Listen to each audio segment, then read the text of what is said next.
Okay.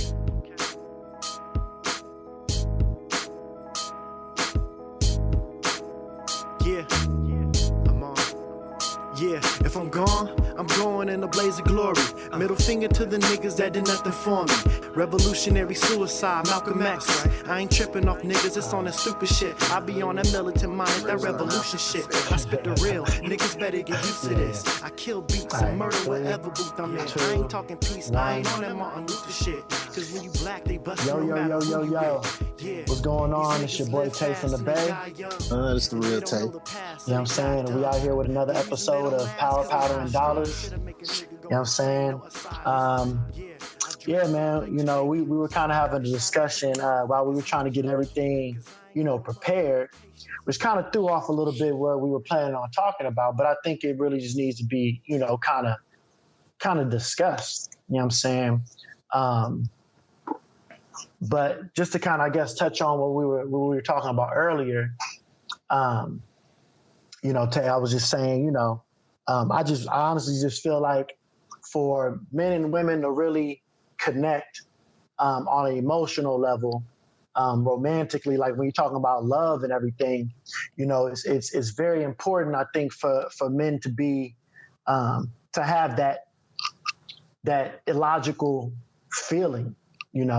I think as logical beings and as logical creatures as we are, the ones that have been out here, historically and biologically, having to create systems and prepare, machinery and weaponry and things like this. And, we just tend to think more logical. I think that women have to be illogical for them to function dealing with kids. You're not thinking logically when you're dealing with 2-year-olds. You think they have to be illogical? They have to be more emotional, not necessarily illogical, right? But they have to be able to run off of something other than logic. You just get annoyed, man. I'd be mad as hell if I'm just thinking logically out here and I keep seeing a kid do dumb shit all the time, like try to take a spoon and stick it in their eye instead of their mouth, or continually try to shove this round peg into the square hole, kind of shit. And it's like, you got to go, oh, that's cute. Oh, it's just a kid. Kids do these kind of things. You kind of got to think that way. Well, yeah, I think more so practical though, like more so having an understanding of how like that development works. You feel what I'm saying? Like it ain't necessarily emotions. You got women look at it and they are able more to comprehend the emotional side of shit, but they don't necessarily. I don't think that there's a trade-off, bro. What I'm really saying, like, I don't think you have to switch out one for the other. I just think that we operate certain ways, but definitely men are more, like, I ain't gonna say logical and illogical, but I think women aren't as practical as men because we kind of like, hey, man, if I stack 2 pieces of wood right here, it's twice as high, right? And women, I'll give you a perfect example. We was talking about that case today, right? And I'm on Facebook and somebody was like, and the whole time I'm looking at this post and all the responses, they like hung up like, man, he don't even look like he's sorry for doing it and all this, that, or whatever. And I'm like, why the fuck does his response to it like matter to you though? Like, why are you worried about if he feel guilty or this, that, or whatever? The point is, like, he got found guilty. We got to move from there. You feel me? Now it's time to start setting up different ways to use this as a case file in future cases to get other motherfuckers convicted. Like, you don't got to be worried about like my nigga, be happy that the shit went the way that you thought it was going, or you felt like it should have went. But we don't got to be sitting here stressed out about whether or not he feels guilty or if he looks sad or did he cry and act out. Like, well, I don't care about all that shit. And that's me as a dude. And I can tell you that 100% of the people that I'm talking about were women though. Well, so I understand exactly what you're saying. But I think it's both, right? I think it's practical and logical because, when you talk about practical, it's like, what is practical, right? And so practical is does this work in theory or does this work in, actuality? You know what I'm saying? So I think those are two connected emotions, or those are two connected processes, being practical and being logical versus being illogical and more ideal based, right? What things should be versus what they are. Right. This should work versus does it work? You get what I'm saying? Yeah, And I get you. I get it. you know, I feel like if men being the way they are, I think that we tend to kind of bundle up, or we tend to have this mixed idea of what like being, you know, cold-hearted is, like, or lacking emotion. And in all honesty, I don't necessarily think that what we generally call lacking emotion is actual lacking emotion. I think it's more of it's more of something that we try to do rather than what it is, if that makes sense. So I'll give you an example. So the application is different. The application is different. Exactly. So like real world application, right? Like as an example, right? So in a situation you're dealing with a chick and you say, you know what, we've been moving forward, you know, shit been getting kind of serious. I'm gonna give you a key to the spot so you can, you know, come over here, spend time whenever I'm not here, or, you know, if you need to be here, whatever, for whatever reason though, you know what I'm saying? Emotionally, that may not strike out as a, you know, I care about you type of situation, but for all practical, you know, applications in this situation, that's a concern, like caring ass move though.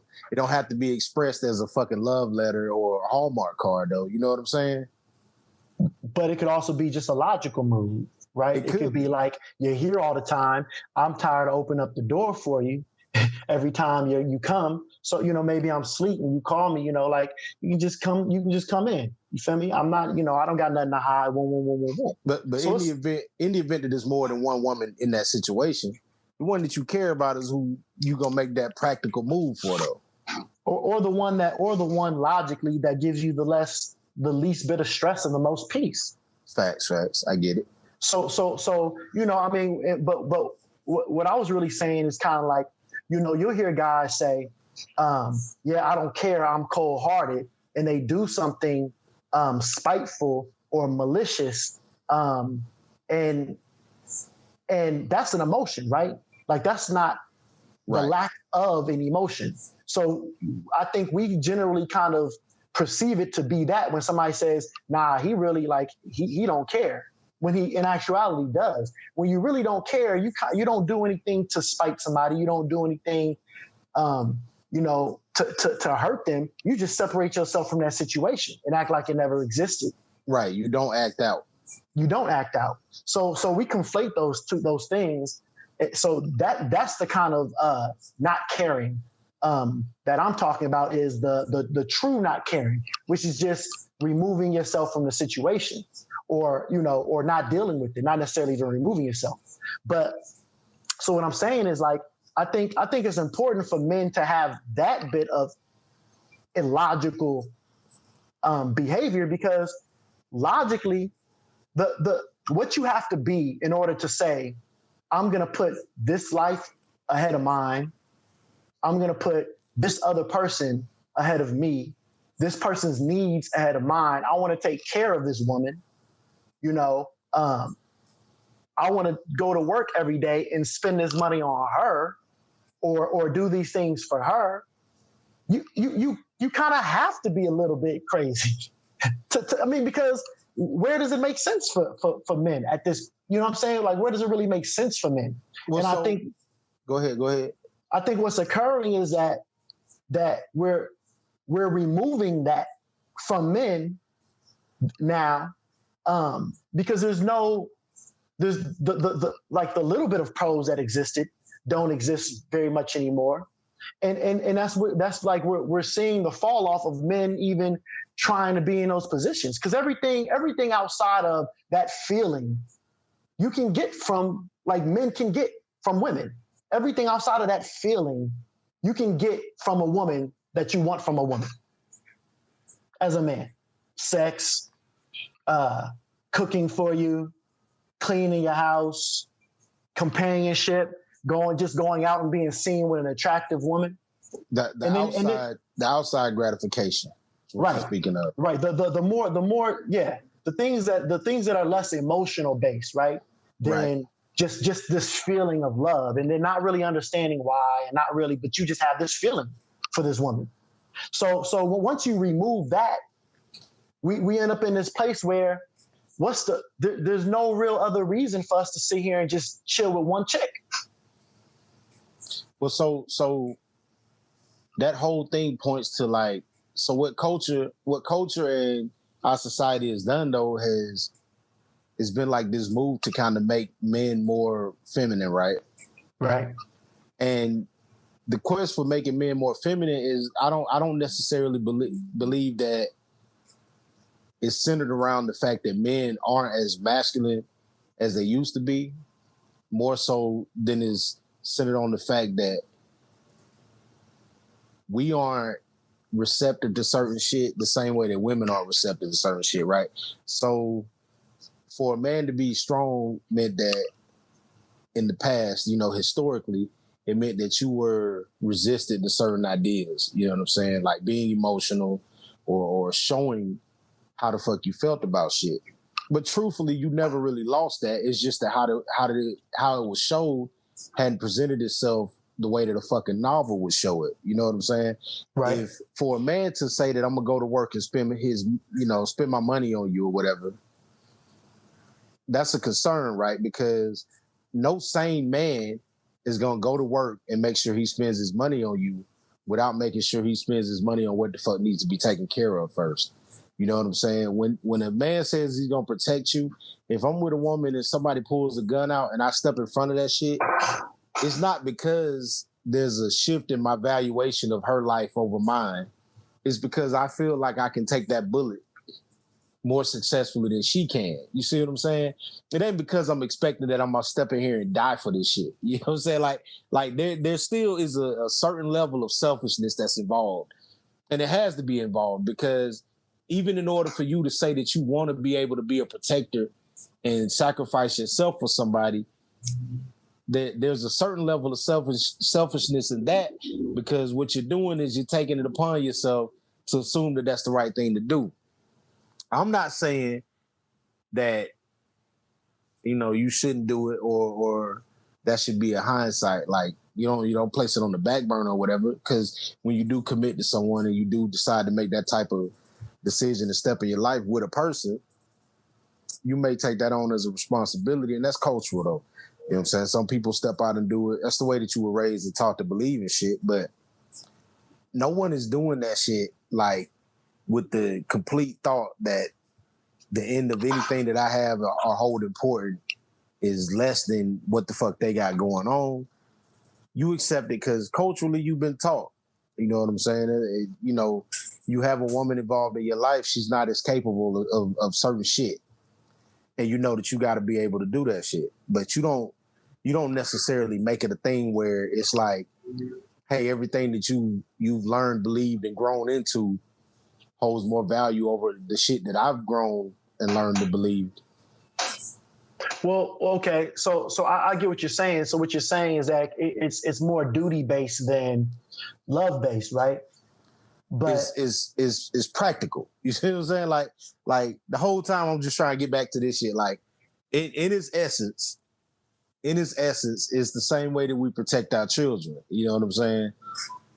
You know that there's certain shit that if somebody came up with a baseball bat and he was swinging it on the crowd, and I'm out here with my kids, I've been in situations I can handle a nigga with a bat. I'm not saying he won't get the best of me and it won't go the opposite way, but I know that I can more so handle this shit than my kids. And that ain't emotional, you know what I'm saying? But as a woman, as a 5'3", 130-pound woman, I got to understand that we're both, exposed to the same lethal ass repercussions behind this situation. You know what I'm saying? So there's certain ways that they have to move and deal with those situations accordingly. But as a man, you just got to know that there's certain shit you're expected to do And that's strictly from our view of shit. This ain't got nothing to do with them coming in and throwing their expectations on us. But that's duty, right? So and I understand that, right? Like it's practical because in order for us to survive and continue to procreate, we have to be able, the stronger of the species have to be able to protect the weaker of the species if the weaker of the species are the people that we procreate with, right? Okay. I think I understand that more in terms of like, you know, less modern era, right? But in this era, I think that since that's not really a factor, right? It's not like lions and tigers and bears is out here attacking our women to where we have to stand around them with spears and protect them in order to keep our species alive. You know, you're selfless. It's a selfless act in a sense, right? It's sacrificial, right? And that's a form of love, right? That's called like agape, right? So agape love is when you're selfless and you do something for a particular individual that is sacrificial or unconditional or selfless. So there's a certain amount of that I'm not going to do for all women, that I'm just going to do for my woman. Right. Now, where that line begins and ends, to where from duty to agape, you know, it can shift from person to person, right? For instance, you know, if I see this woman out here getting jumped on, I'm not necessarily going to go in there and jump in and be like, hey, brother, don't be hitting this one. I don't know what she did. I don't know what the situation is. If I see my woman getting jumped on, I don't care. You feel me? Like, that's my woman, regardless of what she did. To the wall. Yeah, regardless of what she did. You get what I'm saying? So you know, some people might feel different. Some people might jump in either way for that woman or they woman. Then, you know, then maybe their line is a little bit higher than mine, or low, whatever you want to call it, but it's a different line, right? Maybe it comes down to money. I mean, if a random chick walked up on the street and said, hey, can I get $1,000? Are you going to give it to her? Maybe, probably not. But if your girl did and you had it, are you going to give it to her? Probably so. I think that's sacrificial. That's selfless to a degree. You know, if this random chick smacks you in the face and called you all types of names, are you going to forgive her and want to be around her again? Probably not. But if your girl did, you know, maybe so. So I don't know where that line is between duty and agape. I guess you can. But at the root of that is that selflessness, not selfishness, though. Everything is selfish. Like, at the root of everything is selfishness. I think, right? Yeah, at the root of everything is selfishness. You know, I mean, you know, we want to do things because of the way that it makes us feel. Right. Majority of the time, or not even if it makes the way it makes us feel, but just the benefit to a degree. So even if it doesn't make me feel good, you know, that I did it.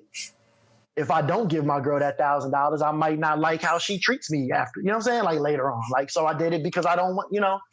I think at the root of everything is selfishness. Let me give you a curveball. You mind? Sure.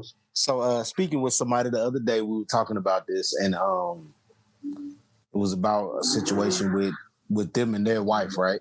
Right. So bro was telling me, like, yeah, you know, I did this or whatever. He talking about cheating in the past and shit like that.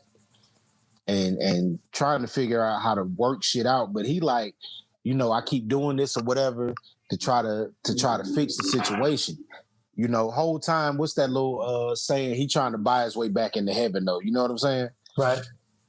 And the whole time I'm like, but, you know, the reason this shit ain't working and you've been going at it so long is because the whole time what you trying to do is make yourself feel better about what you did to her, but you ain't focused on making her feel better about what you did to her, right? Right. You see what I'm saying? So it comes back exactly to what you're saying. Like, we don't focus on what we did to somebody as a means of us fixing how they feel about that shit. we just be trying to, that's that selfishness shit that's why I keep harping on it though, right? Because whole time we just trying to fix the situation because we want to feel better. We want to feel like they forgave us or feel like they okay with the shit that we did. And our whole way of even trying to want that apology or want that fix for the situation is totally based on whether or not we feel like we've done enough to rectify this shit. And like, nah, nigga, you haven't done shit to fix them though. You know what I'm saying? Right. But I think that's, I think it's natural. I mean, I don't think, definitely natural. Yeah, I think it's natural. And I think that's kind of should be expected. I think that we don't think about that a lot. So it's kind of like the thing that you don't say. You know what I mean? Like you give this homeless man money because it helped him, but it also makes you feel like you helped somebody today. You know, we do things like that, pretty often. So even the selfless situations are in a sense selfish. But that being said, at what point in time does the way you're being treated, or the lack of reciprocity affect all of that, affect your sense of duty and your sense of even getting to a place of agape, of selflessness, that I think that's a very important question because I feel like that's what's going on now. I think men are trying to, or black men are trying to preserve it, but I'm really seeing that we're falling into a place where we're kind of just tired of shit, and we're just like, man, it's whatever. So what that's causing is this shift where, the things that we would do based on duty, right? i.e., protect black women, right? But how do you feel an urge of duty to a group that treats you as if you're not a part of them? And I feel like this is the only group that's dealing with these kind of issues in that same sense. You feel what I'm saying? So what you see is, it's like, okay, Kevin Samuels talked about it, and he said you can't even ask a black woman to smile. You know what I'm saying? And it's like, I'm so offended because you asked me to smile. It looks like you look sad. Smile. Right. And you're offended over that. And you're coming for me over that. It's like, what can we ask our black women to do? Or what can we ask of our sisters to where we create that connection to where we feel like we have a duty to do anything for them. Right. And it's shifting to that degree, man. It really is. And then, it's shifting to this degree where we're seeing men get played by these women. And then, you don't really gotta do it too often. You ain't really gotta do it much more than once. It's weird because I really feel like once a man gets to a point where he loves a woman, in our community, the black community, black women divorce black men 80% of the time. In the black community, it's like 70 something. It's like 74, 75 in all communities. In the black community, it's like 80%. Okay. Mm-hmm. And so when I say that, the importance of it is kind of going back to where I started.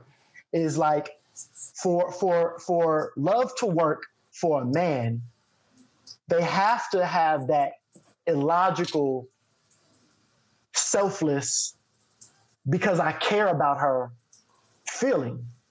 And the thing about it is, I've always felt like, well, not always, but in more recent years, I feel like women love ideas of men, and men love women. Women love an aesthetic or what they see or think something can be, and men tend to love the here and the now of who this woman is. And if 80% of divorces if 80% of these splits are occurring from women leaving men,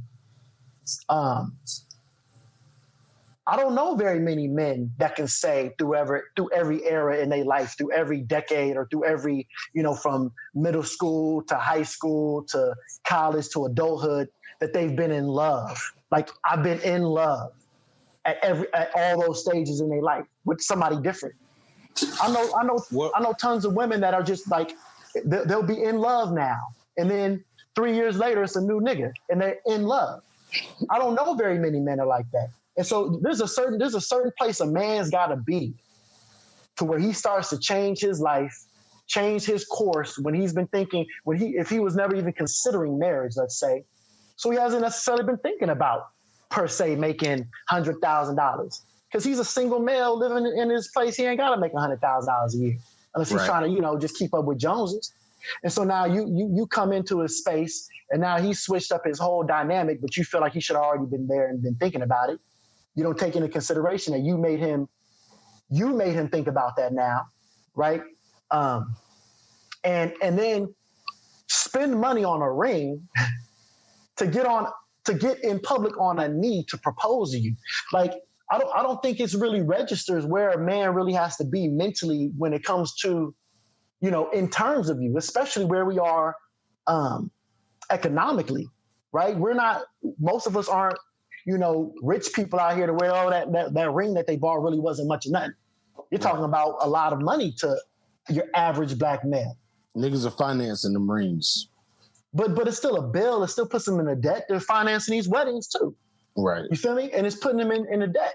That's not logical. Do you know that on a minor statistic that I've been kind of doing some personal research on, that a lot of these niggas have not finished paying off these weddings before they start their divorce proceedings.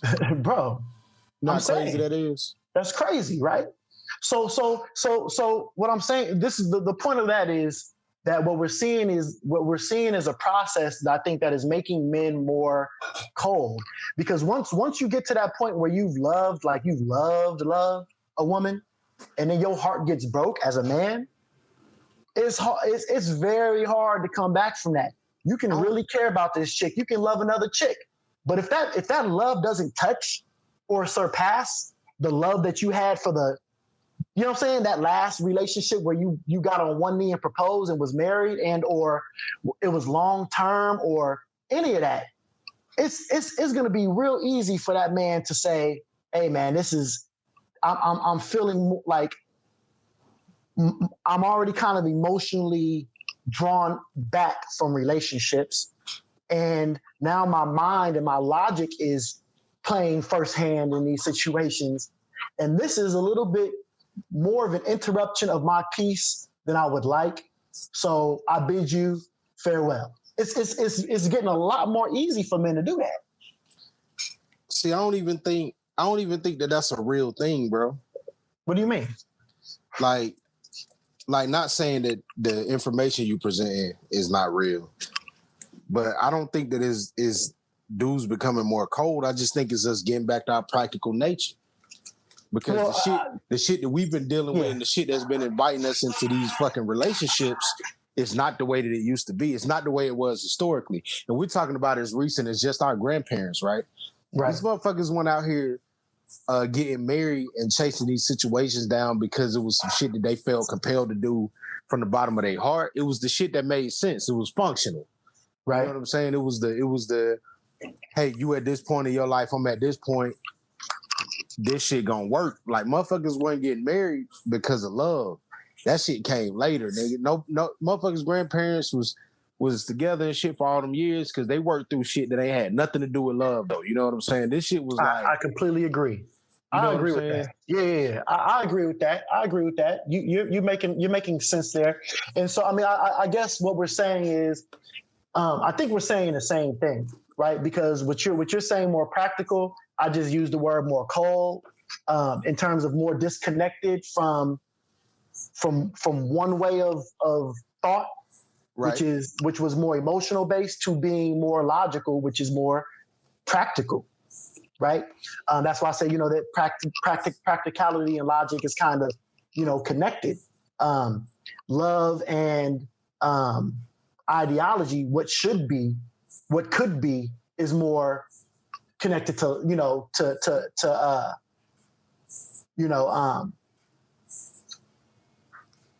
illogical based thought. And so I mean, we're saying the same thing, but you definitely have a point there. So it is bringing us back there, I think. So who do you think? Do you think that that's better? That's a better way, or that's how it should be because it's been that way? Or do you think the love, if the love was, or the love factor was there, that on both ends, right? We weren't dealing in this world right now where women were like, "Oh, you don't make this, you don't make that. Peace out." And it was just based on love on both ends. Do you think that would be better? I don't knock women for that, bro. I don't knock anybody for that, because if you asking me personally, I think that love is secondary, because you got to know how you work with somebody, and we're not in a society where you able to exist and live comfortably off of fucking love. You know what I'm saying? So, like, when we read about all this shit, the shit that motherfuckers get caught up in are these situations where people have not, like you go read a novel or watch The Notebook and shit. These motherfuckers don't have financial situations. Like Right. there's, you know what I'm saying? So that's not, you haven't discussed the primary. The primary is whether or not you're able to exist financially together and everybody's comfortable enough that that's not a hindrance to what the fuck you feel for each other. Because I don't give a damn how much you love somebody.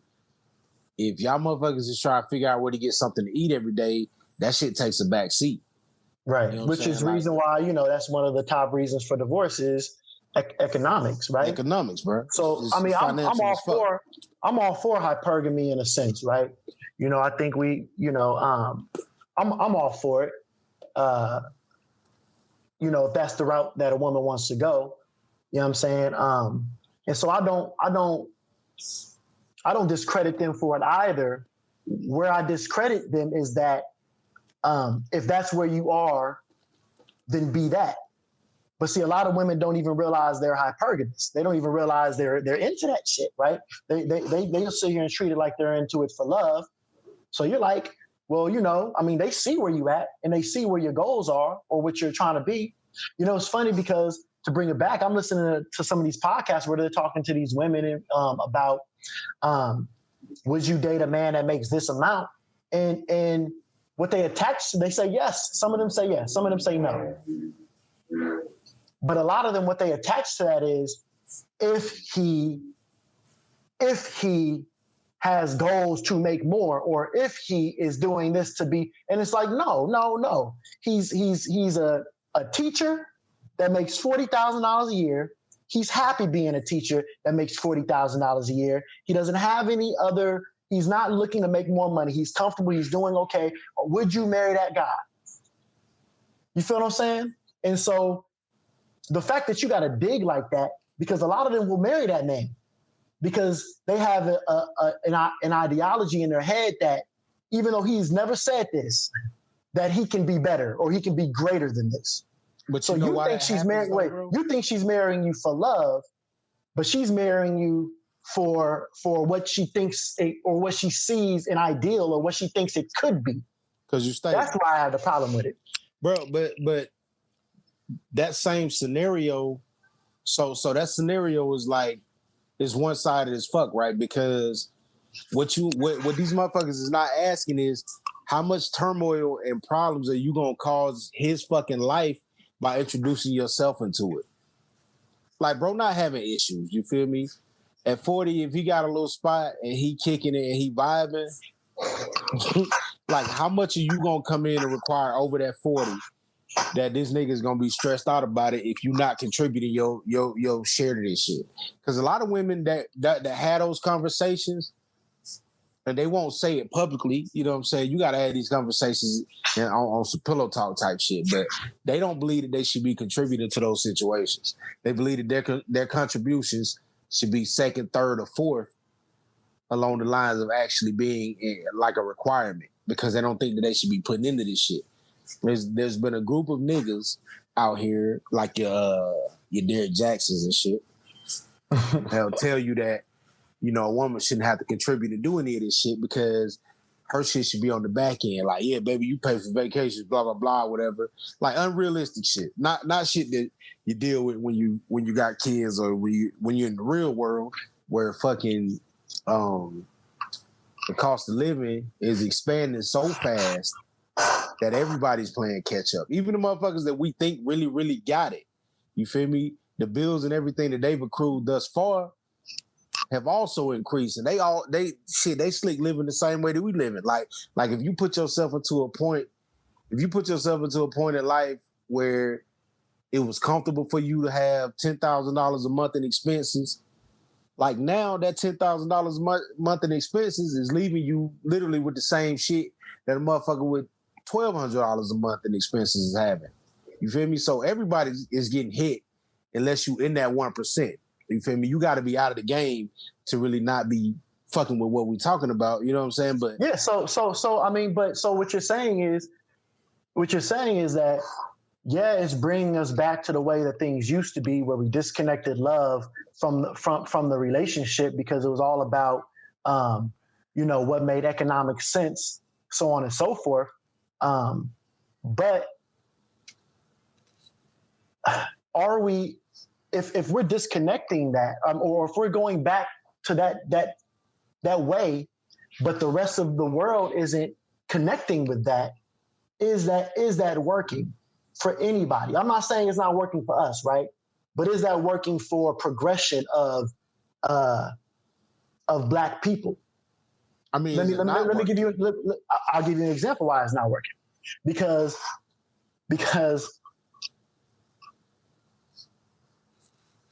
we are going back to how things used to be, and women are progressing to a way that things have never been before. So they don't function together. They're not functioning together. If we're going back to a place where we're disconnected and we're like, okay, economics, right? Does this make sense? Are you gonna give me peace? Are you gonna cook? Are you gonna do the things that I want or I need? Right? And she's like, I don't want to cook. I don't want to do this. Peace. What do you mean? You want me to keep my mouth shut? You want me to be quiet? Like, those are conflicting ideas. And so it's clearly not working. And I think the drift is potentially getting farther apart because of that. Because we're having niggas that aren't that are learning not to be these simps. Right? I think we had a little era of shit, a pretty big era, to be honest with you, of the simp mentality. You know what I'm saying? We were singing "Baby, Baby, Please," while women were singing "I Don't Want No Scrub" or Right. "Bugaboo."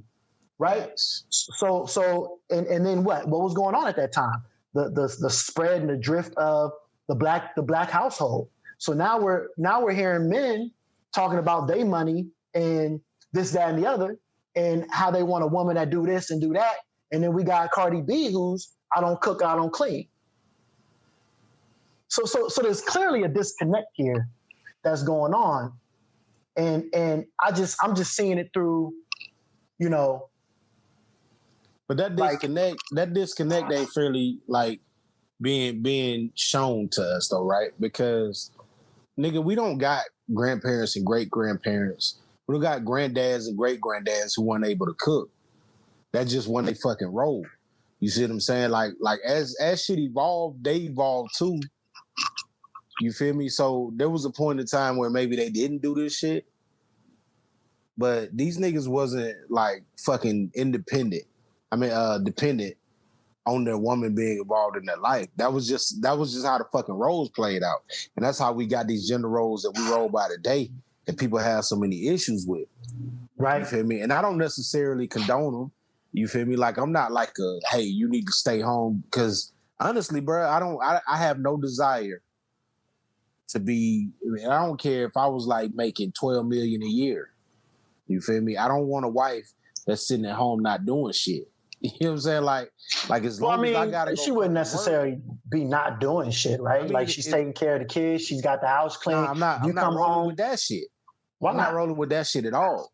You feel me? I'm rolling with the fact that if you're not gonna be doing shit, it's because I've accrued enough funds where we're not doing shit. But as long as I'm doing shit, we both about to contribute to making this shit go from 12 million to 24 to 36 and however much higher we can take it. You feel me? Like we're not gonna just settle for that. But that's at the point. Go ahead. So there was this Asian guy who was talking about some of these things, and because you have a point, but then he was talking about some of these things where he said how important it is to have your paper right and your documents right when you get married if you're like a high earning man that's marrying somebody that is below them in status, and he was pretty much saying because it's kind of like once some of these women realize that like everything that they've been doing kind of was meaningless or that like they don't have to do anything, it's almost like it creates its own animal, right? To where they're good for life, so they can be they can be more lazy or they can get fat and they can do all these different things, and it's kind of like, what can you do about it, right? If you don't have a prenup or anything like that, you're going to be, stuck splitting your money with this woman, for the rest of your life. But on the flip side of that is being the bread earner, being the one that makes the money, kind of puts you in this place to where you have the ability to hold somebody accountable.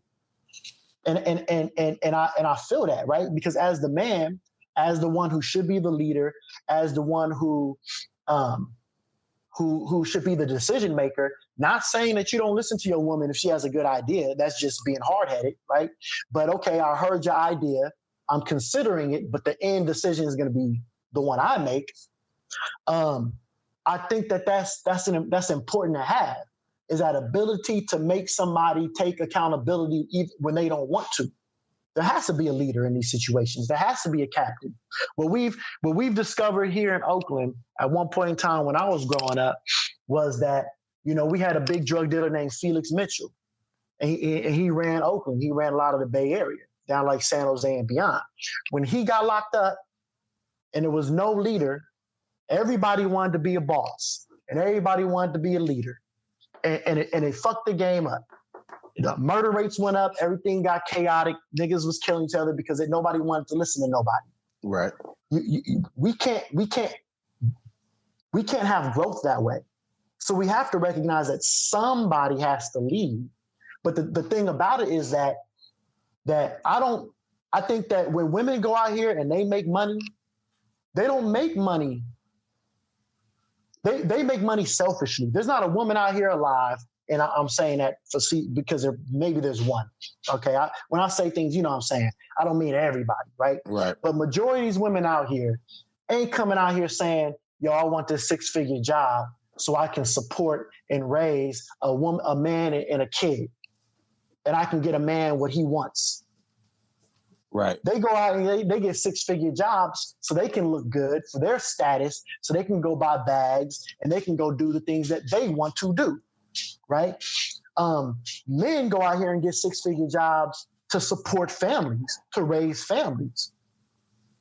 So in a world where you function where women tend to be doing a lot for themselves, like you can you work even as a single mother. Right? You left your man. We can sit here and throw things out here, right?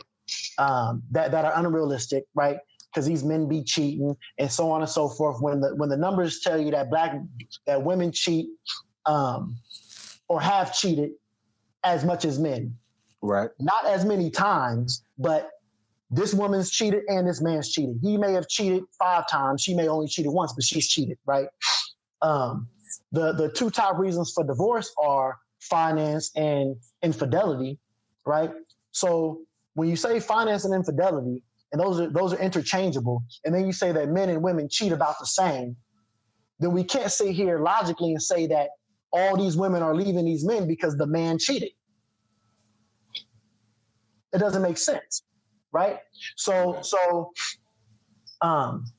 even when these women leave because things aren't particularly as what they want it to be, which is generally emotionally, right? They feel like their status should be a certain way. They will leave these relationships with their kids to put their kids in worse situations than they were being married, because there goes that thing with duty, right? Where's your duty right now to your child outside of you? Once you have a child, it's not about you, it's about your child, right? To move your child and put them in a worse situation, that's selfish. To go out here and have a child with a man that don't want the child, to raise as a single mother because you want a baby, as if a baby's not a as if a baby's not a human being, that's spiteful and selfish, right? So it's like that's how they moving. That's how they move. There's nothing these women out here are doing that I'm seeing that's just for the sake of our people, or we wouldn't be in these situations. So how you get what I'm saying? But Right. that. So it's a hard place to put us with that, accompanied with that, without being able to take the leadership role. And with that, you have to have something to be able to hold people accountable, or the women accountable for. Because if you don't, seemingly, it seems as if these women are just going to be doing a whole bunch of things that benefit themselves and not the group. Because it seems as if the only reason why they were doing things that benefited the group were also due to selfish reasons, because they couldn't work. And this is the only way they could live, was if they cooked and cleaned for you and you made the money. But now that they don't have to do that anymore, where are these same selfless acts? Half these women out here raising single kids ain't raising them because a man left. They left that situation. Right. That's a misrepresented fact. Right. So I get what you're saying, but I don't think in the long term it's functional, because at some point in time that woman is going to do some selfish ass shit, and if you don't have anything to hold to say, hey, you might want to dial it back, that's when you're going to get the or what's. The or what's. Right. What are you going to do? There's nothing you can do. Right. Because your battle is against way more than her. Your battle is against way more than her. Exactly. So that's why I think that the importance is there of, the man being the breadwinner, and the man, because sad to say it has to be that way. You know what I'm saying? But it does. Even in our selfishness, we still take care of the group. What does that mean? That when we go fuck this chick over here, we fuck her, but we still go back to our family, and we still paying all the bills. We still sending that kid to school. We still buying your woman stuff. You're still doing everything you're supposed to do as a man. Hold on. So what you're saying is, when we cheat, we don't get to align ourselves with her finances. What do you mean? As a man, when we step out and do some fuck shit, right? We don't align with the other chick's finances. Like that ain't optional. If we decide we want to dip out, they go be with this other chick, we just responsible for her. As a woman, you go from being taken care of to being taken care of. Exactly. Being taken care of, to being taken. However long you want to play this shit and just keep fighting it. Whatever it is, you safe in whatever environment you roll yourself into, because you got that option. Because in whatever environment, right? This country has allowed you that luxury. Because we exactly, and we don't think about these things because like politics is literally, like, by definition, the distribution of a finite amount of resources, right? Finite, meaning that they have an end. They're not infinite.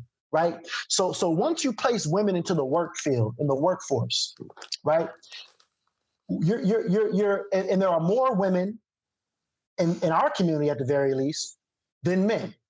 So once you place Black women into our workforce, right, that means they're taking jobs that could have been men that can no longer be men jobs. But those same women aren't out there working because they want to take the role of a man and take care of things and take care of a people. They're taking those roles so they can solely take care of themselves. So where does that put us as a people? Those men are going out there to take care of a people. Even if you extend it, because if you extend it, they can take care of themselves and a child.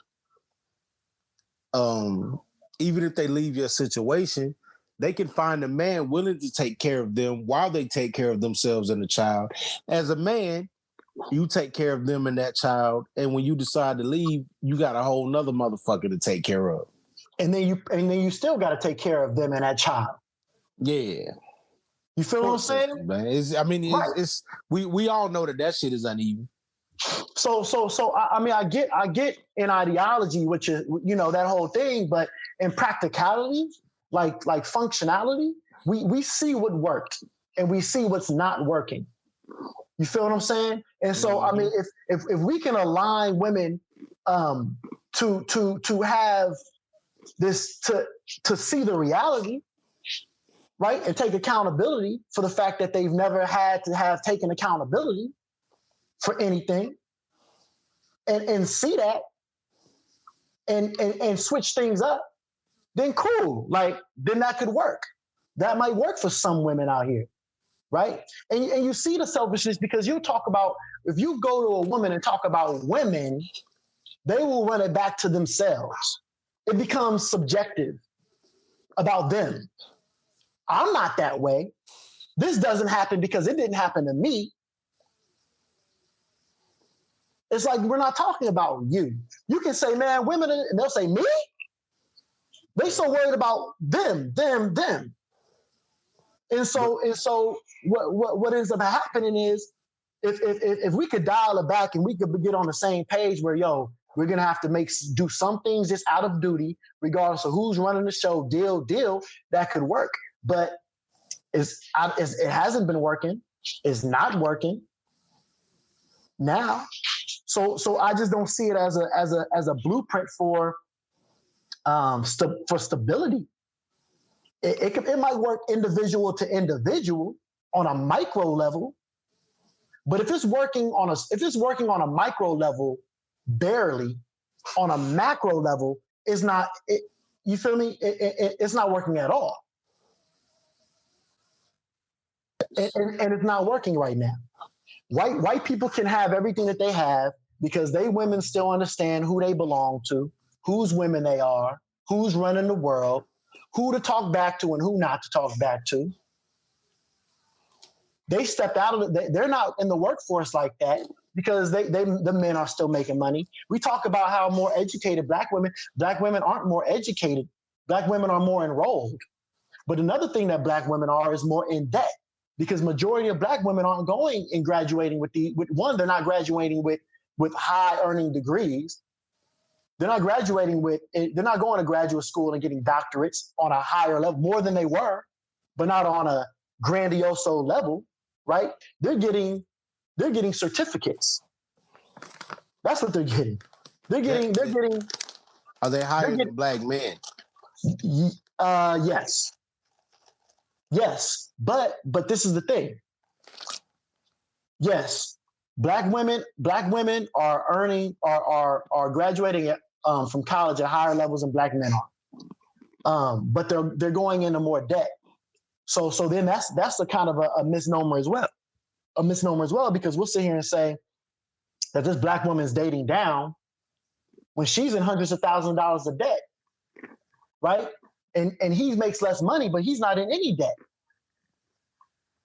Who's dating down? If you were to take the money that she owes and take it away from her, there's a good chance that she's earning less than he is. They're not paying off this debt. They're just digging themselves into a deeper hole. So it's like when niggas flex their re-up money. You feel me? It's like, okay, It looks like you got a lot of bread from the exterior looking in, but most of that money is going back into the system so you can buy more product to make more money. So you don't really have that money.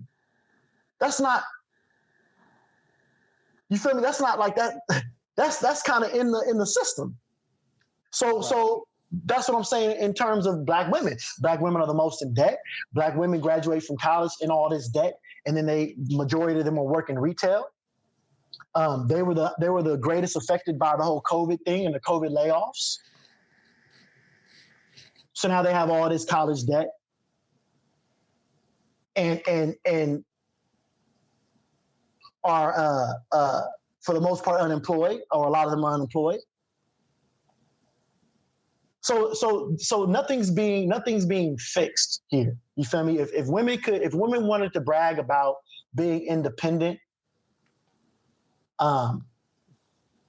outside of speaking about us as a group, then cool. If you just want to be you, you're you, independent human being. You're not a Black person. You're just a person that happens to be Black. You're not, but you can't. What's going on is we got Black women yelling independence while then going out and saying that everybody else needs to treat them like a tribe. I'm an independent Black woman. I don't need no man, but I'm a Black woman. So men protect me, Black men. So why aren't you doing this for us, Black men? So what we need to do is challenge these listeners to tell us how many Black women are independent and truly independent of everything. Of everything. Be independent. I have no issue with anybody being what they want to be, but be it. Be it. Don't be talking about how independent you are and you don't need no man. Think about that. Think about that thought.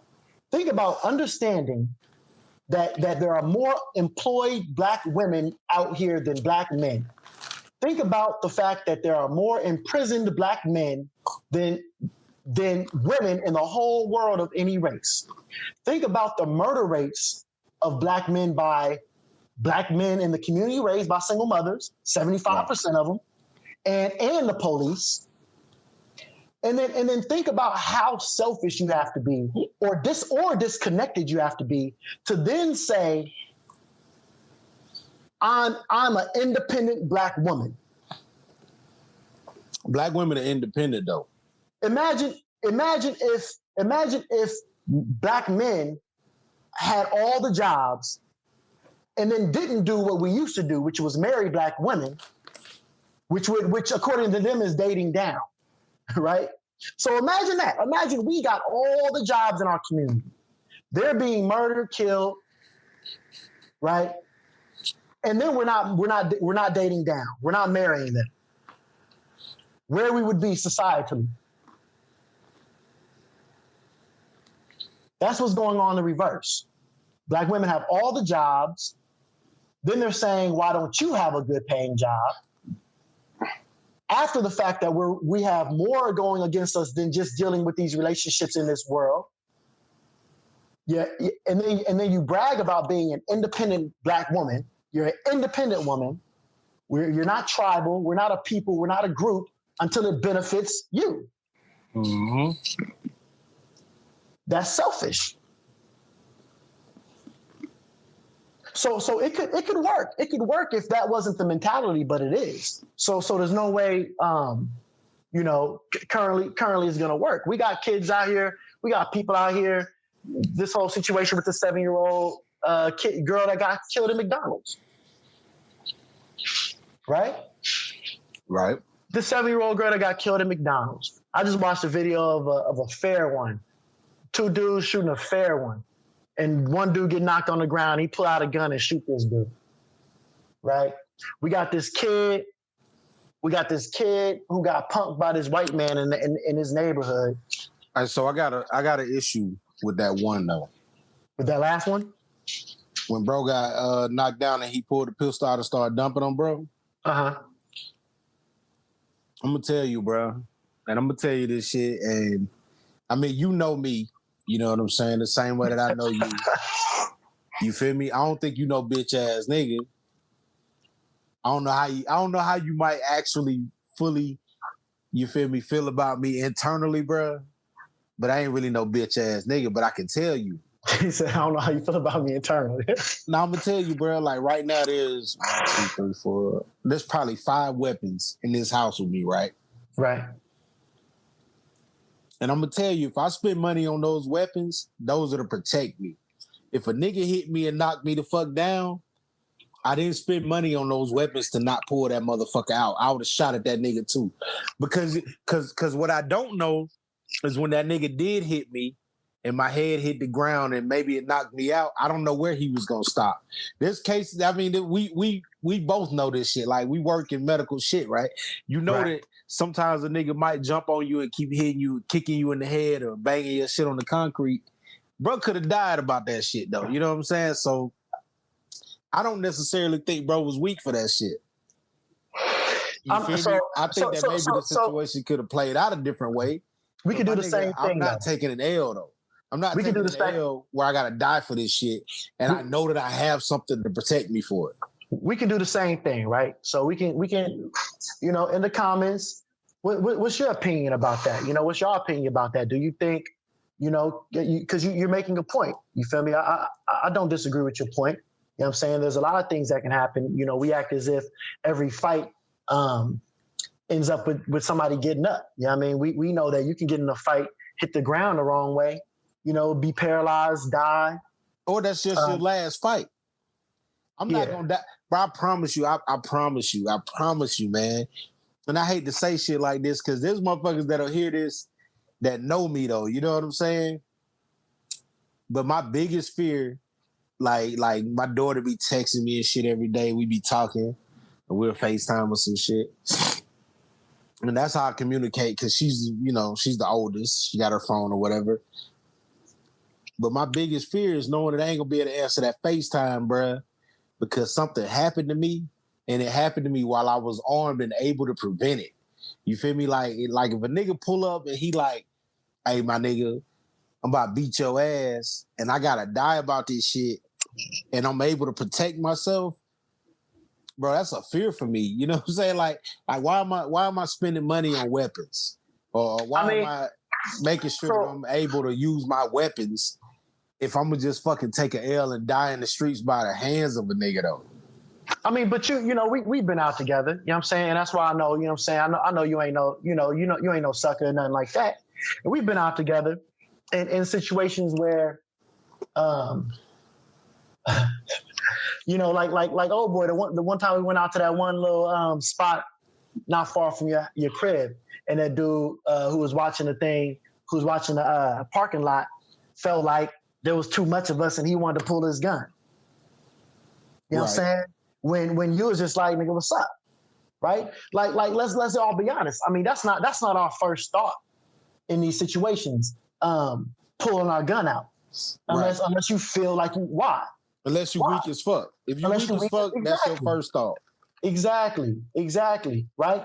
So as a man, listen, I just have these thoughts, right? I have thoughts as a man. I have thoughts as a man like, damn, bro, like what if I never worked out? What if I never lifted a weight? And, you know, because I just didn't think, you know, I wasn't a fighter, right? And then let's say something happened and I get lied on, I'm locked up for the rest of my life now. And now I'm just this little nigga in here, right? Like you got to understand like that there are people who would try to take advantage of you, right? There are people that try to take advantage of you. So I'm not saying that you don't pull your gun at a certain point. I just didn't think that was the point in which you pull your gun. You feel me? You know. And I'm as you know, I got weapons. I'm with you on that situation. If he was me or you, right? Because me and you both are, larger than the average size nigga. So I get it, bruh. If it was you on that video, I'd be like, man, come on, bruh. Put your fucking hands up and square up with this nigga and work. You know what I'm saying?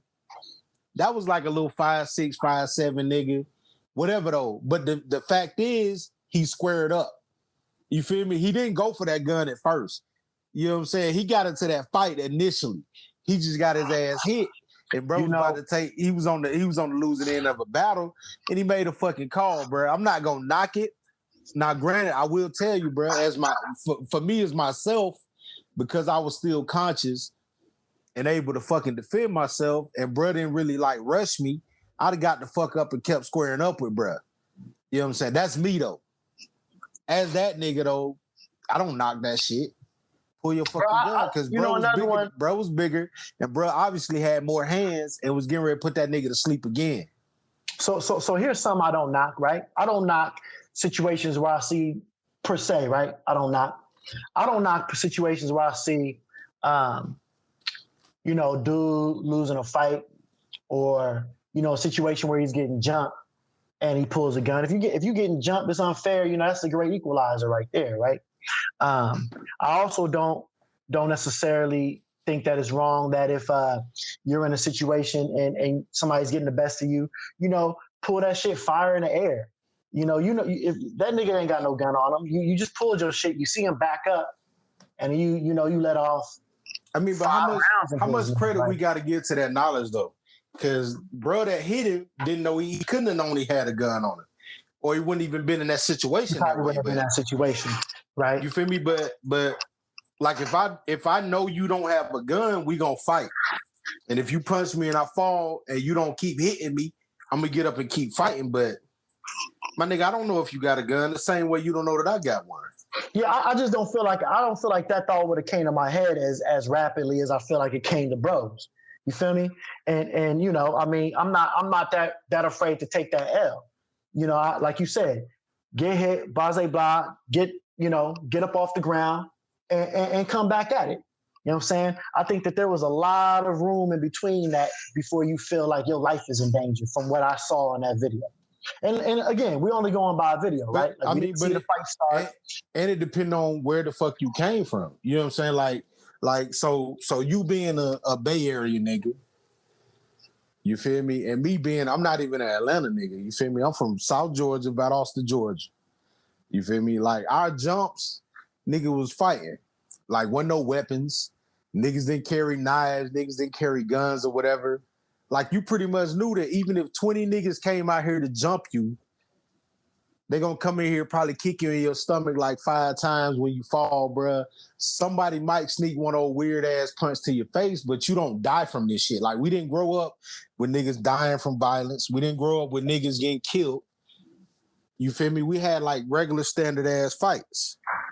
Right. You feel what I'm saying? So I know that in different communities, you feel me? Like if I had to be an out west nigga or a Chicago nigga or a New York nigga, a lot of them fights ended with niggas having like, little 14-year-olds having their friends being killed behind shit. You feel me? Not necessarily gang violence, but shit just got a little more real.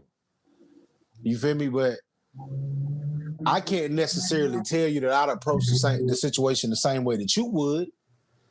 But my own reaction to the situation would have been like from what we saying, we both gonna square up and fight this shit out first, bro. Like we gonna give you the hands first.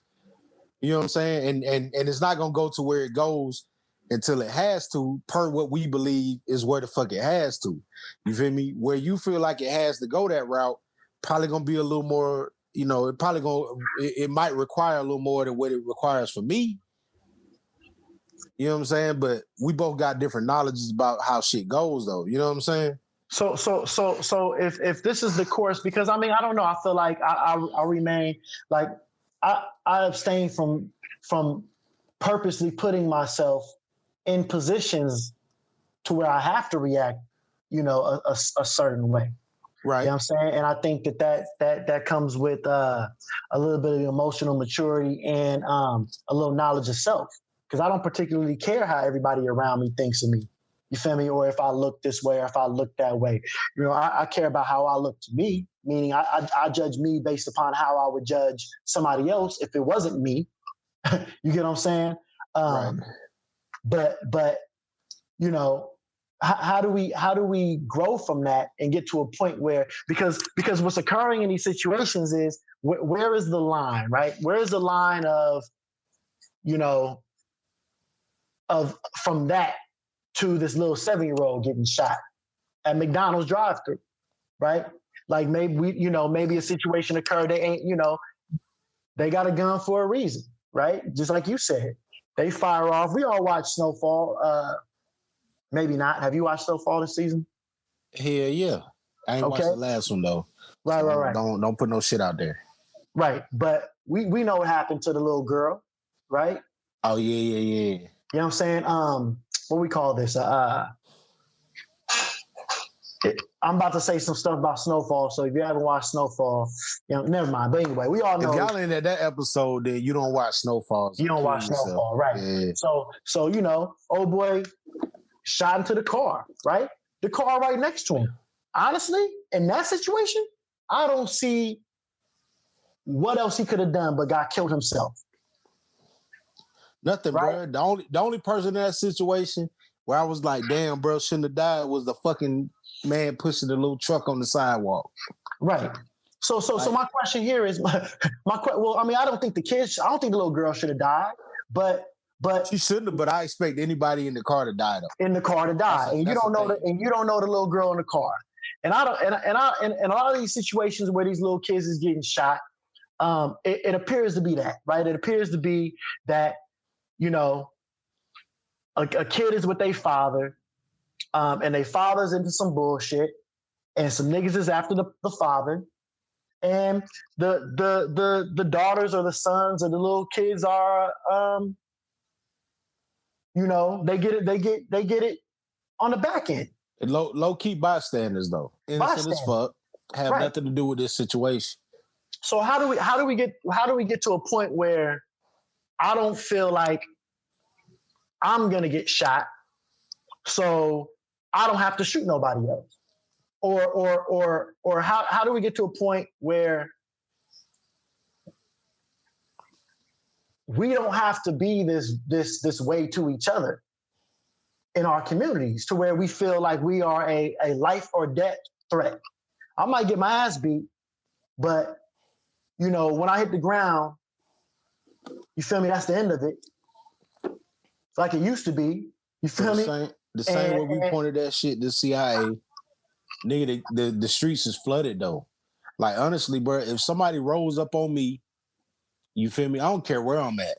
Nigga, I could be at the gas station pumping gas. If a nigga come up to me and he like, hey, what's up, dog? I assume he has a weapon. Because everybody has them. Like there's no closet, nigga. There's no gate for you to not be able to get a weapon on the street. Everybody has them. You feel me? As far as my experience goes, you know what I'm saying? It might be limited. My experience is limited to living in the southwestern part of the United States. But niggas have weapons. You feel me? So if you come up to me and you brave enough to have this conversation, or if you brave enough to approach me with any type of aggression, nigga, I know that you have a weapon. Right. You feel me? Like me and you have gone places, nigga. If I get in your car with you, like you gonna know that I'm gonna be like, hey man, let me put my pistol in your glove compartment or something. I don't know, bro. Right. I'm gonna have a weapon. You gonna have a weapon. We gonna have a weapon though. You know what I'm saying? Like, nigga, but there's a. I mean, and I'm not debating that's a thing, but look what we're doing. Look what other people are doing, right? So how can we get other people not to pat ourselves on the back in that sense, more like us, right? To be responsible with their weapon. To be responsible with their weapon. Be more confident. To be more confident in themselves. You can't get them more responsible with their weapon. That's the thing, because there's no way for you to target, isolate, and treat fucking fear. Fear is a real thing, and some people feel more afraid about certain shit. I don't know, bro. I don't know. I disagree with that. I think as an aggressor, your fear can be elevated higher than the person you attacking. Yeah, but where's your weapon? But where's your level of confidence as a man, like as yourself, right? Like you have things that coincide together, and then you have things that are that make the situation. I don't know which one this is. What's that called? Starts with a C. Things that have that in common, and things that contributed to the situation. I don't know. I like coincide. Yeah, but so I don't know which one it is, right? But they seem to definitely coincide with one another, right? To where the more masculine men have exited these homes, the more the less confident and the more pushed to peer pressure and to emotional responses the younger generation of men have gotten. So I don't think it's something that you can't combat. It might go back to the duty thing, right? Like do you let your duty override your fear? Do you let your duty override your love? Right? I think that duty should be more important than almost anything. So you can be afraid. You know what I'm saying? I mean, I don't think what we call bravery. We say bravery isn't doing something without fear; it's doing something despite it. So it's not about fear. It's about a duty as a man, how you should respond as a man, how you can respect yourself. Yeah, but who said that? Who said that duty is that? Who said what? That bravery? Who said that duty is doing something despite fear? No, not duty. Bravery. Yeah. Who said that?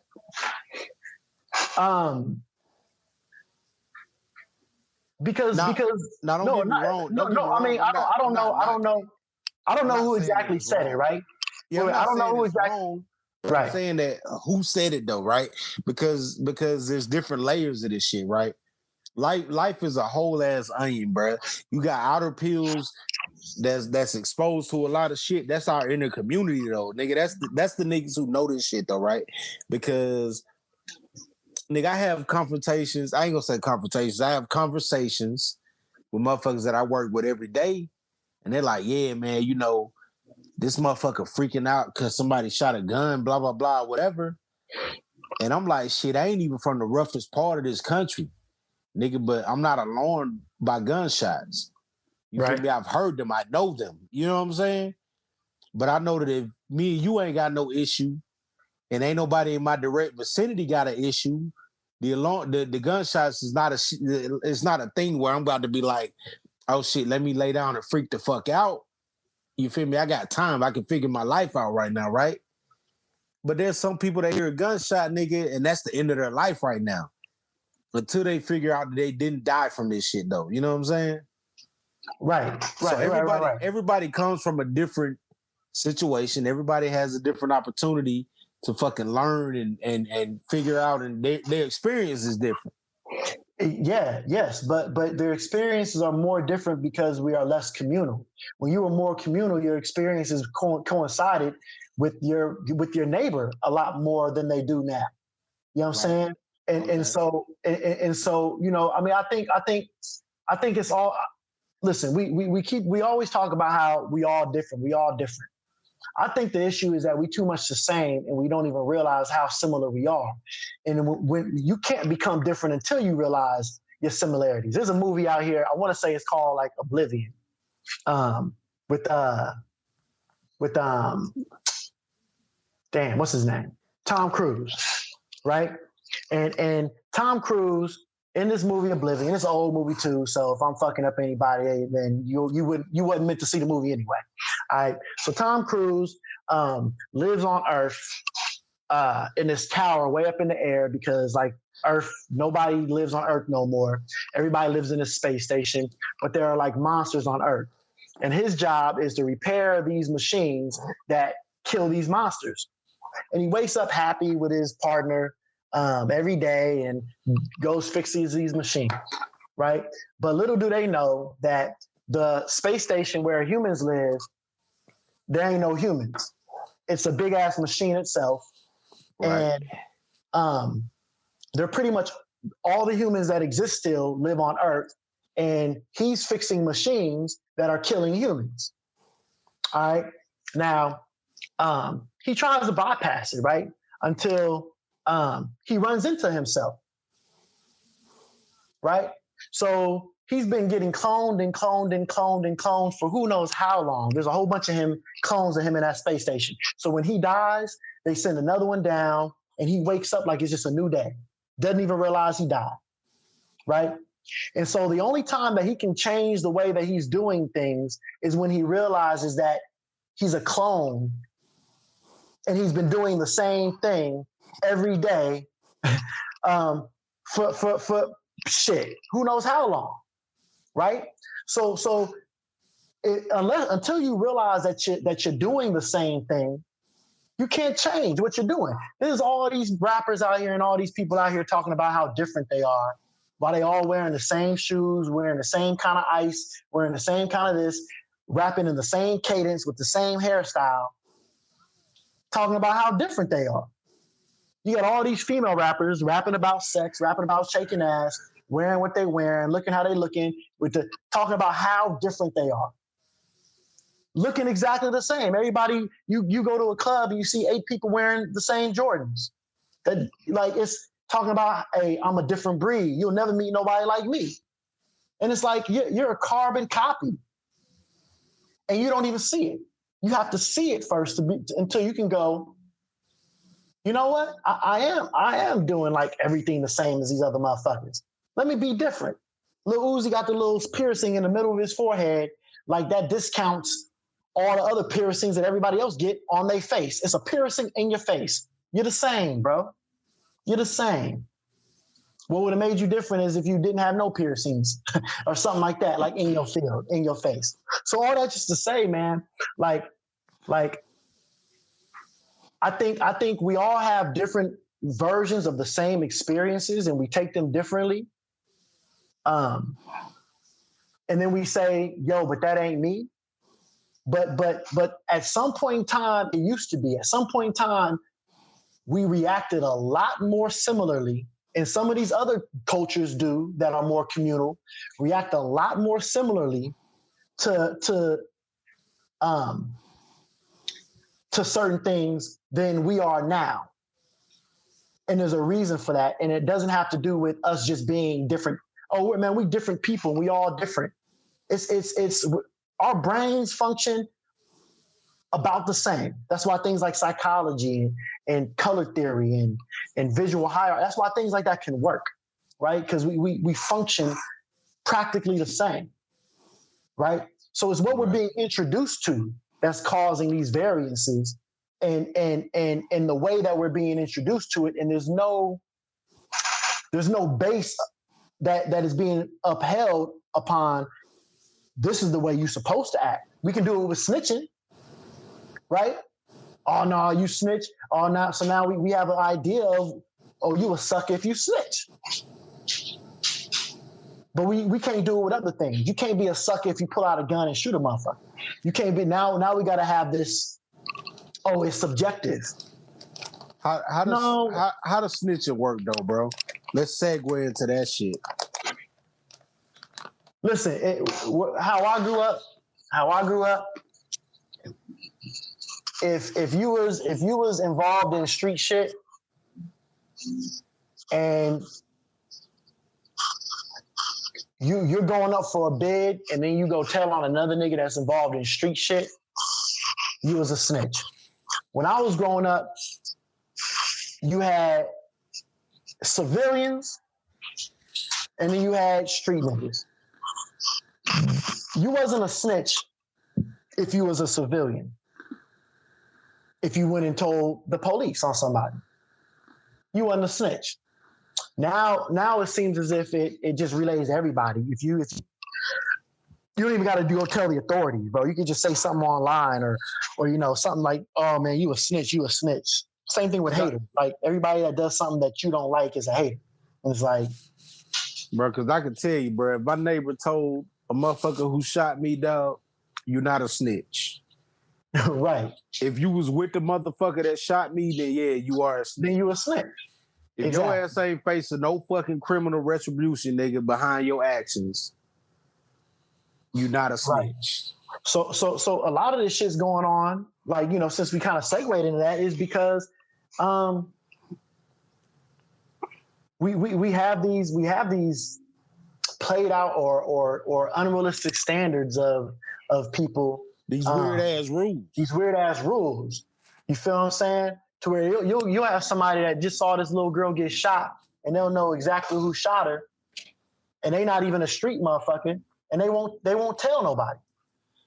So it opens the floodgates for it to happen again and again and again, right? Part of what can prevent these kind of things from occurring, on top of valid, truly masculine influences in your life as a man, is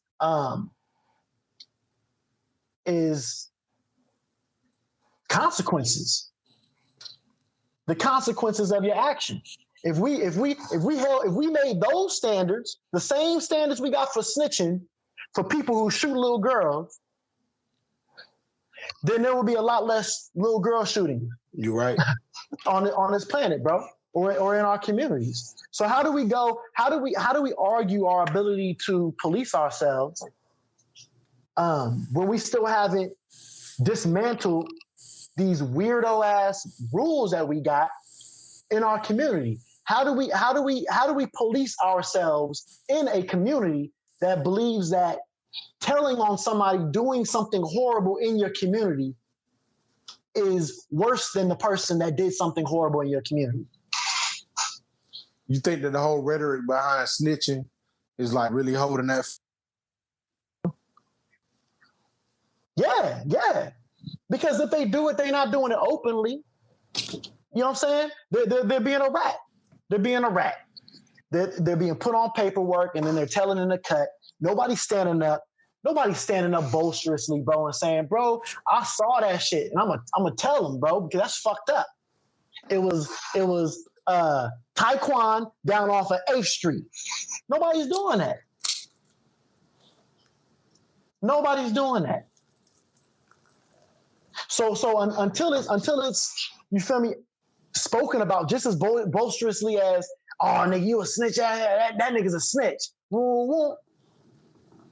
I don't see where we go. So these are things that we got to change within our communities in order to be able to progress. Because in these same communities that we're saying we want to police ourselves, they're pulling back police, and the crime rates are going up. Crime rates are up 30% in Oakland. They cut back Oakland police force. Crime rates are up in Atlanta. They cut down Atlanta police force. So all it's doing is, where are the crime rates going up though? Are these black communities? Yeah. So what you're saying is, when we decided that we want to fucking pull back the police presence, we got to be able to make sure that we able to stand strong and do this shit in our own community. Right. Yes, most definitely. We got to be able to stand strong, and we're putting the cart before the horse, because we haven't rewritten our rules in our community to then sit here and say we shouldn't be policed. With the rules that we have in our community, bro, I can't logically, emotionally I can, but logically I can't say that there doesn't need to be something in place to keep us in check, because clearly we can't do it ourselves. This woman got shot in Atlanta, bro, because a nigga cat called her and she ain't want to fuck with him. This woman got beat up in that liquor store because she ain't want to holler at the dude. And then nobody, it took weeks before they caught that dude. Nobody gave him up. Nobody gave him what? Oh, him up. Nobody gave him up. You feel what I'm saying? So the rules we can't police ourselves until we rewrite our rules, bro, because our rules are detrimental to us. Our rules are toxic. Facts, big facts. You know what I'm saying? So I mean, defund the police. I feel that, but that's like saying hop off the boat without having another boat prepared, and you can't swim. But we can't, do that until we fix the things that are going on in our communities, man. And we're trying to put the cart before the horse. We're trying to correct things. It's like not proving to your mother and your father, not saying that, the system is that, but it's like not proving to your mother and father that you're mature enough to be left at home alone, and then mad because they won't leave you home alone. If we're being policed and we doing what we're doing to ourselves, and that's the whole thing when we talk about black on black crime, because listen, I understand the rhetoric, right? Like everybody kills yourself interracially. We want to keep looking at, because people don't understand ratios. People don't understand per capita. People don't understand percentage of a percentage, right? So when we're talking about, there's no black on black crime. Black people kill black people. White people kill white people. I hear you, right? There are more white people killing white people than black people killing black people. That's a dumb statement, because there are more white people in this country than black people, right? But when we look at the percentages per capita, per ratio of black people are killing other black people at a higher rate in ratio to black people than white people are killing other white people in this country in ratio to their own. That's the important factor. That's what matters. But who does it matter to, though? That shit only matters to us. It doesn't matter to us because we keep fucking. Oh, you talking about us? Like, yeah, I get what you're saying, but don't nobody give a fuck about, you know what I mean, the percentage of black people killing black people, except black people. But I mean, that's who it should matter to. Yeah, so when we had that conversation, or when we had that debate, you feel me? Like, there's the only way that we can affect change on that shit is within our community, though. You feel me? Like, some of that other shit will require, you feel me, political assistance or whatever the fuck we need, because it's coming from political fucking institutions, though. Like, that shit that's put in place to kind of affect and pull away from what we had going on to kind of help everybody else do what they doing. Nigga, on the smaller scale of that shit, before we could even talk about that, that's why I don't even be jumping in them conversations. You feel me? Like, niggas is like, yo, I'm so blah, blah, blah with this George Floyd shit. If he don't get this, that, or whatever. And I'm like, bro, you ain't even took the time out. Because first of all, nigga, we got so much other shit going on. Like there's so many other niggas on trial right now for the same fucking shit. Like, I get that this was reported and it was made national, but let's not pretend that this shit is the only one. You know what I'm saying? Well, it's the only one to a lot of people because, it's the same thing. And this is a perspective that you don't really hear very often. I might get, just for or whatever, you feel me? But like, we can talk about civil rights movements, right? Within the civil rights movements, the people who are able to go out there and march and march and march and picket and picket and picket were the more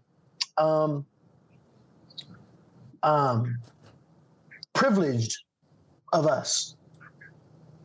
Because your everyday motherfucker can't pay his bills and feed his family if he's out there marching and picketing, right? It was a lot of college students, and for you to have been black at that time and even be able to get into college, you were probably more privileged, right? I mean, we can go into Stokely Carmichael's and Angela Davis's and stuff like that, who were raised in non-predominantly black communities. Stokely Carmichael was raised up north, went to private schools. You feel what I'm saying? And I applaud them for coming down and assisting in many ways. But a lot of the people that are speaking these things that wasn't raised in the communities that we were raised in. So they can sit here and say ain't no black on black crime when it was. Say Stokely had a life that paralleled the Pac situation, though. In what way? In a way that's not a nigga who was raised and came up and like legit experienced the shit that we talking about. Right. But it was a nigga that had an idea though and an understanding of what the fuck was really going on. You know what I'm saying? But I only mention Pac because a lot of motherfuckers that, minus there's gonna be some conscious niggas who understand some shit and that read some shit or heard some shit, but I feel like niggas is gonna be able to more closely relate their situation to Pac. All right, but okay, so even take Pac, right? We got Pac Simp, we got Simp, we got Simp and Pac, who was talking about a whole bunch of other stuff, right? That kind of reflected the environment that he was really from at a time. And then we got once he was kind of in the gutter and understood a little bit more Pac, right? So we have those two different variations of Pac, right? I bring up Stokely and I bring up Angela Davis. I think I bring up Stokely was a little bit more on I think the Hood's page at that time, like urban page at that time. Right. Angela, she kind of turned feminist, everybody kind of way, right? But what I'm saying is that the ones that tend to have these platforms aren't really from the environments that they're speaking for. And so it's easy when you come from suburban America where you might not be the majority. You know what I'm saying? And the likeliness that you walk out your door and get shot, or your car gets stolen, or your bike gets stolen, or you look at the nigga the wrong way, or you walk down the wrong street, like that, those things, the likeliness that those happen is slim to none. You can kind of sit on your high horse and be like, oh, ain't no such thing as black on black crime. But when you're from a community where, my major fear growing up wasn't the police. It was another black man. Every person that I know that's been murdered is black, and they've been murdered by another black man. Right. And everybody that I know that I love that has murdered somebody has murdered another black man. And they were black. So it's not as easy to say that from our from these communities. But then we'll get, you say, and when you talk about black on black crime, the same way that Kendrick did from Compton, people to try to get on your head. Some motherfucker from suburban America who will try to actually there's no such. Listen, there's something that we are dealing with in our communities that they don't go out their way to go into. They don't go out their way to go into communities that I'm from. Even those black folks, right? They might deal in black suburban things, but even the black folks that I know out here, right? That I've congregated with, ain't nobody going out their way to go to what we call out here Deep East Oakland, into the hood. They're not going out there. They don't got no reason to go out there. They're not going over there. You feel what I'm saying? So it's like, I don't know. It's easy to speak ideally or based upon what somebody's told you and parroted versus what you're experiencing being from the communities that we're in. There's something that we're dealing with within our communities that other communities are not dealing with at the same rate. Even if we were killing black people and white people were killing white people at the same rate in ratio to their group, right? We still got to deal with food deserts. We got to deal with the police against us. We got to deal with the prison industrial complex. We got to deal with higher rates of diabetes, higher rates of heart disease. We have so many other systems that are killing us. A large part of that is that we're dealing with this shit as the minority, though. Exactly. And we're dealing with it as the minority. And so we want to deflect and go, blase, blah. It's weird because I'm not saying that the George Floyd situation wasn't important. I think it was important. But let's speak about it from a perspective that maybe you and I can understand, and hopefully other people would understand, right? When I don't know if everybody knows this, but we both firefighters, right? So if we walk into our home and this is a pack rat, right? This is somebody with trash and garbage and papers and things everywhere, right? Right. And a fire starts. It's going to be very, very, very, very hard to pinpoint if that fire was an accident, if that fire was on purpose, and where that fire started. If you walk into a clean home that doesn't have trash and things everywhere, it's going to be a lot easier to figure out how that fire got started, where that fire started, and was it an accident or was it on purpose, right?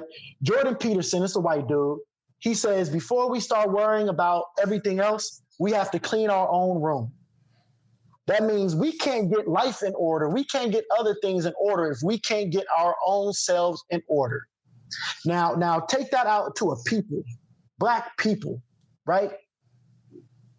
It's easy to say as a Black person that we were wronged. But when from the outside looking in, if we didn't hold, if no murders were going on in our community, or very little, right? If nothing was going on in our community like this, it would be harder for motherfuckers to plant guns. It would be harder for motherfuckers to plant drugs on us. It would be harder to sit here and frame us for things. Yeah, it would. That don't fit a kind of a norm. Yeah, it would. But fuck Jordan, bro. I'm not fucking with that whole scenario. Why? And I know, but bro don't have no, because the whole shit he talking about, nigga, like the whole shit he talking about is how the fuck they trust fund one split up to benefit him. Like, we don't have the same issue. You know what I'm saying? And there's different ways to attack different issues, but he's not talking about that. Because he wasn't talking about Black on Black crime. He was just talking about generally, right? We can't address other things before we address ourselves. And that's just the reality of the situation. That's real. But it ain't no different than, I'm going to tell you, bro, because you might not agree with this, but this is a strong ass belief that I have, though. And it's why I don't believe in women speaking about how men should approach certain situations, because they're not men. They don't have the core understanding of what it takes to be a man. I won't take it, you feel me, from somebody that's not the same as me, though. And I'm not going to say that belief, you feel me, that understanding, that logic, that rhetoric, I ain't going to say that it's not valid. But I will say that, bro, I'm not going to, you know what I'm saying? Like I'm going to take that shit from an understanding from somebody who's lived through and dealt with some shit that we both dealt, you know what I'm saying, lived and dealt with, as opposed to be off of that shit. Like, no matter how true it is. But that's, but see, you can't couple it with that, right? Because I mean, I get what you're saying, but if I said that shit, Malcolm X said that, or does it make it any less true? Just because you don't like where that's called an ad hominem, right? That's called ad hominem. That's why that's attacking the individual rather than the stance that they took. I don't have to like Hitler. That's why I prefaced it, though. Okay. That's why I let you know that I'm not. Okay, cool. Yeah. I mean, yeah. If you don't like Jordan Peterson, I mean, you know, you say on. I ain't gonna disregard the information, bro. And I'm not gonna pretend like bro don't have shit to say. But what I'm gonna say is, even when you have shit to say, I know that there's niggas that look like me that have the same shit to say. I want it from the niggas that look like me, though. You know what I'm saying? I don't disagree. I don't know. I don't know about that statement, though. I mean, because the people that we hold on a pedestal for being intellectuals are people like Michael Eric Dyson, who just, you know, is word salad. They use big words, not even big to some, but big to others. Who put bro on the pedestal? White shit. Did he? Did I? I don't know. Come on, bro. You ain't never heard a nigga come to you. Me and you have talked about, bro. But who else have you heard? I ain't never talked about, bro, with nobody outside of you. But we don't speak on a whole in regards to intellectualism, bro.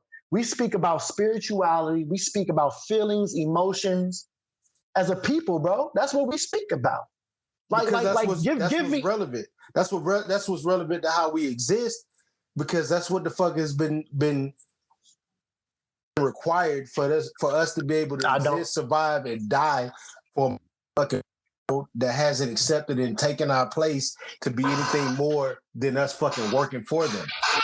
I don't disagree. I don't disagree with you. That's what it, wait. That's the reason, right? But I'm saying that we have to shift gears. We have to because we're functioning in a world that works based upon logic. And it has, even when we had it, we weren't as emotionally based as we are now. You feel what I'm saying? And as men, we got to get back in. We got to get back in there.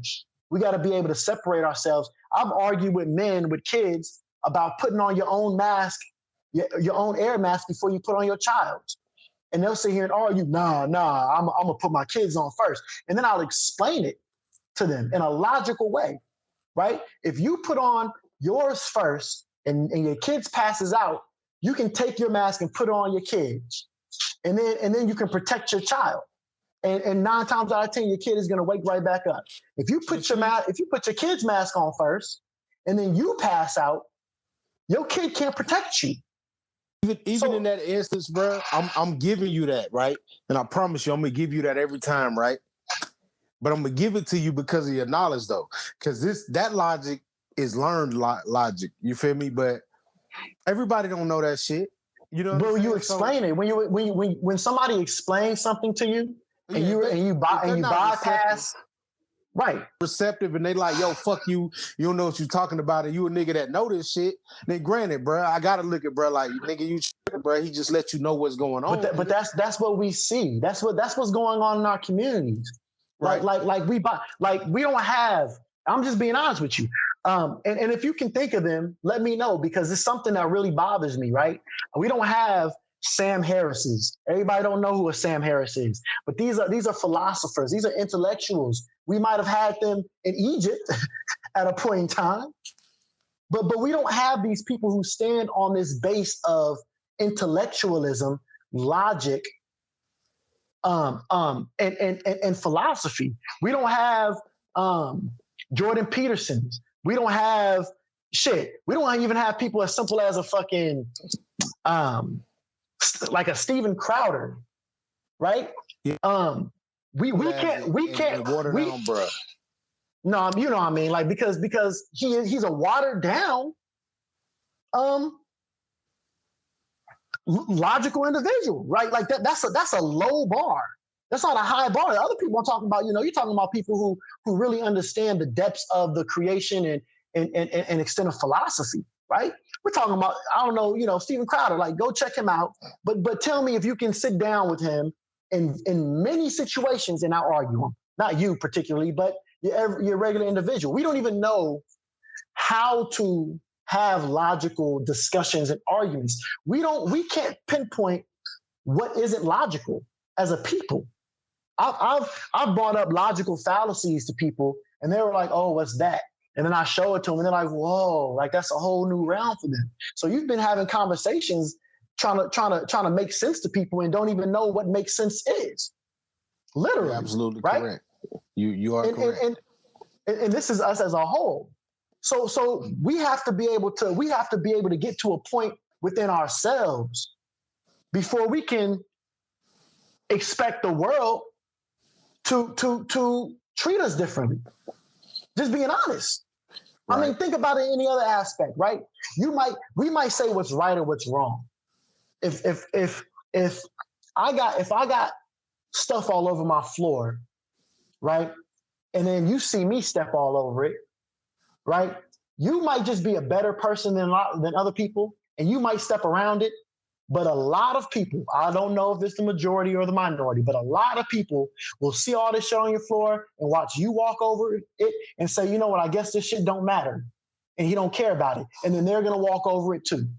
Now you can turn around and say, how dare you walk over the shit that I just walked over, that I have all over my floor? And you technically have a point. But that doesn't change that majority or a lot of people are going to do exactly what that same guy did.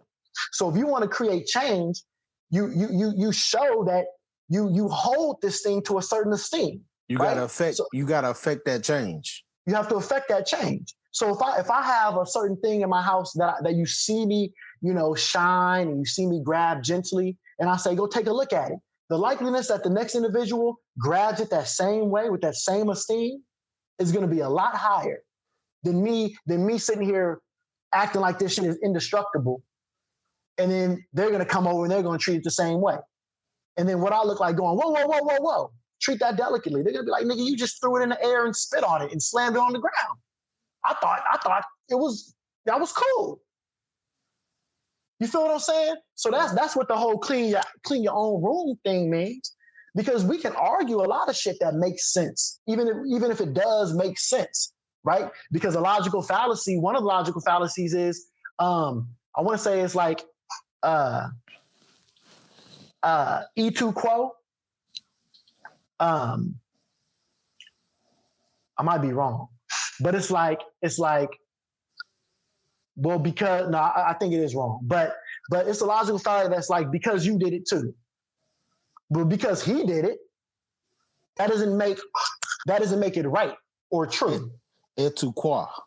You said French. Is that it? It was in French. Yeah. Yeah. You too. Yeah. Why? Okay. Yeah. It's like the appeal to hypocrisy. Well, because you did it. To quote. Don't quote me on it. I don't know how to pronounce all these shits, but I know what the fuck they are. You get what I'm saying? And so we'll think that makes sense. Oh, because you did it. A lot of women do that too, right? Well, you do that, and it's like, okay, maybe you're just bringing it to my attention, but you knew I did it, and you did it. You knew what I did was fucked up, and you decided to do something fucked up. I'm just realizing what I did was fucked up because you did it to me. Maybe I can, you know what I'm saying? So those that doesn't make it make sense. And this is the kind of logic that we run on. And so there's no way, we don't have the kind of people that we need to speak for us because we speak emotionally. And then when we say things that don't necessarily appeal emotionally to us as a whole, we discount that individual. So do these people exist? I'm 90% sure that we have clearly, you know what I'm saying, some Black intellectual, logical, philosophical people. But when you go and you take and you have a debate and you put Michael Eric Dyson against Jordan Peterson, and you really listen to that debate because it happened, and people are clapping for Michael Eric Dyson and he didn't say anything just because he's using big words, and it's a Black crowd. Facts. And that's a problem. That's a problem. So we have to change the way we think. We have to change we have to change the rules we have within our communities. We have to change the way we think. We have to change the way we live, and we have to change the way we treat each other. You see, the old way wasn't working, so now it's on us to do what we got to do to survive. That was Tupac Shakur. But anyway, I think that was a good note to end on. Nah, but you got anything else that you want to add to this discussion? Nah, I don't, bro. I feel like it was beautiful. I feel like everything that we minus, you feel me? And I know that me and you both will come up with a point to add to this shit at some point, but nah, I like where we at right now. So everybody, if you have anything that you want to touch on, you want us to touch on, you have anything that you feel like, we got wrong, you know what I'm saying? Leave a comment. You feel me? We like to discuss things that relate to Black thought, to Black economics, to Black longevity, to Black power. You feel me? And that's why the podcast is called what it's called. Power, powder, and dollars, bro. Please Power, powder, and dollars. And subscribe, though. You feel me? So you can come, we're on YouTube, we're on Spotify, we're on anywhere where you can, listen to your favorite podcast. We're out there, you feel me? So, leave a comment, like, subscribe, and And stay tuned for the next episode. Okay. And share. Please share. Please. Share. That's big. All right. So this is Power Yeah. to the Dollars. I'm on. We out, baby. If I'm gone, I'm going in a blaze of glory. Middle finger to the niggas that did nothing for me. Revolutionary suicide, Malcolm X. I ain't tripping off niggas, it's on that stupid shit. I be on that militant minded, that revolution shit. I spit the real, niggas better get used to this. I kill beats and murder whatever booth I'm in. I ain't talking peace, I ain't on that Martin Luther shit. Cause when you black, they bustin' no matter who you with. Yeah, these niggas live fast and they die young. And they don't know the past, so they die dumb. The reason they don't laugh